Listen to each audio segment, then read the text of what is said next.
ನಮಸ್ತೆ ಎಲ್ಲರಿಗೂ.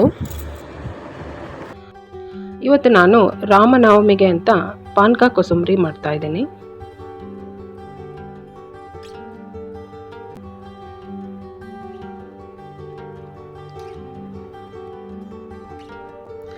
ಮೊದಲಿಗೆ ಪಾನಕ ಮಾಡೋದಕ್ಕೆ ಒಂದು ಪಾತ್ರೆಯಲ್ಲಿ ನಾನು ಒಂದು ದೊಡ್ಡ ಗ್ಲಾಸಲ್ಲಿ ನೀರು ಹಾಕ್ತಾ ಇದ್ದೀನಿ. ನಾನು ಒಂದು 3 ಗ್ಲಾಸ್ ಅಷ್ಟು ಪಾನಕ ಮಾಡ್ತಾ ಇದ್ದೀನಿ.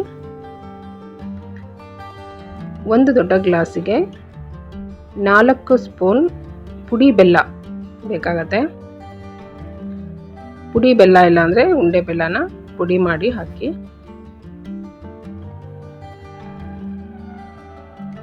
ಒಂದು ಗ್ಲಾಸ್ ನೀರು ಹಾಕಿ 3 ಗ್ಲಾಸಿಗೆ ಪಾನಕಕ್ಕೆ ಆಗುವಷ್ಟು ಬೆಲ್ಲನ ಹಾಕಿ ನಾನು ಕರ್ಗೋದಕ್ಕೆ ಬಿಡ್ತೀನಿ. ಒಂದು ಸ್ವಲ್ಪ ಹೊತ್ತಿಟ್ಟರೆ ಸಾಕು. ಅಷ್ಟೊತ್ತಿಗೆ ನಾನು ಕೋಸಂಬರಿ ಮಾಡ್ಕೊತೀನಿ. ಕೋಸಂಬರಿ ಮಾಡೋದಕ್ಕೆ ನೋಡಿ, ಹೆಸರು ಬೇಳೆ ನಾನು ನೆನೆಸಿಟ್ಟಿದ್ದೀನಿ. ಒಂದು 2 ಗಂಟೆ ಕಾಲ ನೆನೆಸಿಟ್ಟಿದ್ದೀನಿ. 2 ಗಂಟೆ ಬೇಕದು ಚೆನ್ನಾಗಿ ನೆನೆಯೋದಕ್ಕೆ. ಜಾಸ್ತಿ ಟೈಮ್ ಇದ್ದರೆ 3 ಗಂಟೆ 4 ಗಂಟೆ ಕೂಡ ಇಡ್ಬೋದು, ಏನು ತೊಂದರೆ ಇಲ್ಲ. ಮೊದಲು 2 ಸಲ ಚೆನ್ನಾಗಿ ತೊಳೆದ್ಬಿಟ್ಟು ನೆನೆಯೋದಕ್ಕೆ ಇಟ್ಟಿದ್ದೀನಿ ನಾನು. ಈಗ ಈ ನೀರನ್ನು ತೆಗೆದು ಸೋಸಿಟ್ಕೊತೀನಿ. ನೋಡಿ, ಪೂರ್ತಿಯಾಗಿ ನೀರು ತೆಗೆದಿದ್ದೀನಿ.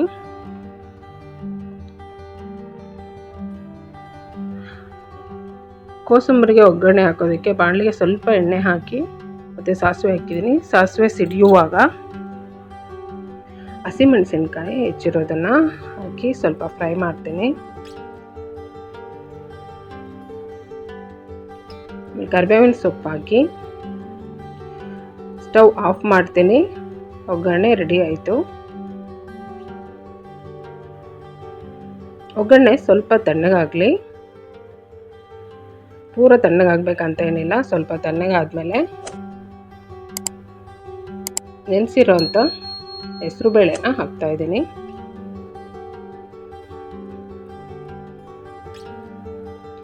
ಆಮೇಲೆ ಚಿಕ್ಕದಾಗಿ ಹೆಚ್ಚಿರುವಂಥ ಸೌತೆಕಾಯಿ ಹಾಕ್ತಾಯಿದ್ದೀನಿ.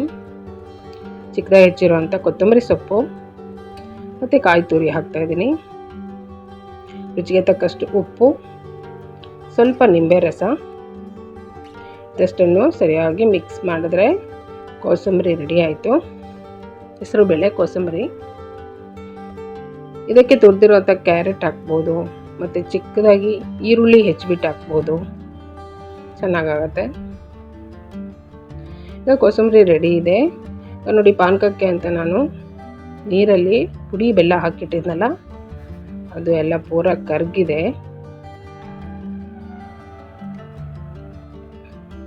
ನೋಡಿ, ಪೂರ ಕರಗಿದೆ.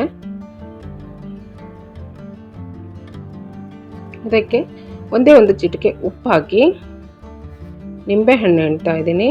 ನಿಂಬೆಹಣ್ಣು ದೊಡ್ಡ 1 ಗ್ಲಾಸ್ ನೀರಿಗೆ ಅರ್ಧ ಹೋಳು ನಿಂಬೆ ರಸ ಬೇಕಾಗುತ್ತೆ. ಒಂದು ಮೀಡಿಯಮ್ ಸೈಜು ನಿಂಬೆಹಣ್ಣಿನ ಅರ್ಧ ಹೋಳು ನಿಂಬೆ ರಸ 1 ಗ್ಲಾಸ್ ನೀರಿಗೆ.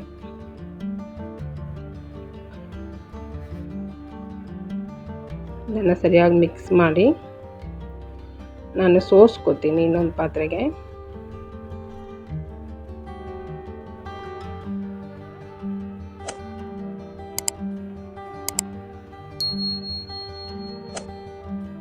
ಈಗ ಇದಕ್ಕೆ ನಾನು ಇನ್ನು 2 ಗ್ಲಾಸ್ ನೀರು ಹಾಕ್ತಾಯಿದ್ದೀನಿ. ಮೊದಲಿಗೆ 1 ಗ್ಲಾಸ್ ನೀರು ಹಾಕಿದ್ದೆ, ಮತ್ತು 2 ಗ್ಲಾಸ್ ನೀರು ಹಾಕಿ ಇದು ಏಲಕ್ಕಿ ಪುಡಿ ಹಾಕ್ತಾಯಿದ್ದೀನಿ. ಇದು ಒಣಶುಂಠಿ ಪುಡಿ ನಾನು ಹಾಕ್ತಾಯಿದ್ದೀನಿ. ಒಣಶುಂಠಿ ಪುಡಿ ಇಲ್ಲ ಅಂದರೆ ಹಸಿ ಶುಂಠಿನ ಜಜ್ಜಿಬಿಟ್ಟು ಹಾಕ್ಬೋದು. ಇದಷ್ಟನ್ನು ಸರಿಯಾಗಿ ಮಿಕ್ಸ್ ಮಾಡಿದ್ರೆ ರೆಡಿ ಆಯಿತು ಪಾನಕ.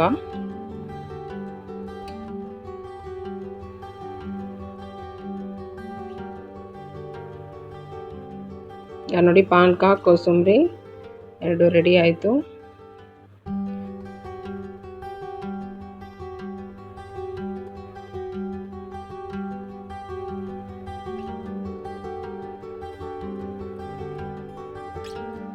ನನ್ನ ವಿಡಿಯೋ ಇಷ್ಟ ಆದರೆ ಲೈಕ್ ಮಾಡಿ, ಶೇರ್ ಮಾಡಿ, ಸಬ್ಸ್ಕ್ರೈಬ್ ಮಾಡಿ. Thank you.